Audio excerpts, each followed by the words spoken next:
চট্টগ্রাম নগরীতে সড়ক দুর্ঘটনায় সবচেয়ে বেশি মৃত্যু হয়েছে পথচারীদের। দ্বিতীয় স্থানে রয়েছে মোটরসাইকেল যাত্রীরা। ব্লুমবার্গ ইনিশিয়েটিভ ফর রোড সেফটির গবেষণায় চট্টগ্রাম রোড সেফটি রিপোর্ট 2021 থেকে 2024 এই তথ্য প্রকাশ পেয়েছে। রোববার বিকেলে চট্টগ্রাম সিটি কর্পোরেশনের সম্মেলন কক্ষে গবেষণাপত্রটি আনুষ্ঠানিকভাবে প্রকাশ করা হয়। অনুষ্ঠানে মেয়র ডক্টর সাদাত হোসেন বলেন, বাংলাদেশই একমাত্র দেশ যেখানে দুর্নীতি এবং অসততার কারণে সহজেই গাড়ির লাইসেন্স পাওয়া যায়।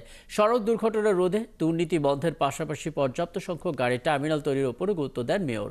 অনুষ্ঠানে নিরাপদ সড়ক চাই আন্দোলনের চেয়ারম্যান ইলিয়াস কাঞ্চন বলেন, সড়কের শৃঙ্খলা ও দুর্ঘটনা রোধে রিকশা, ইজি বাইক, ব্যাটারি চালিত রিকশা লাইসেন্সের পাশাপাশি এগুলো চালকদেরও লাইসেন্সের আওতায় আনতে হবে।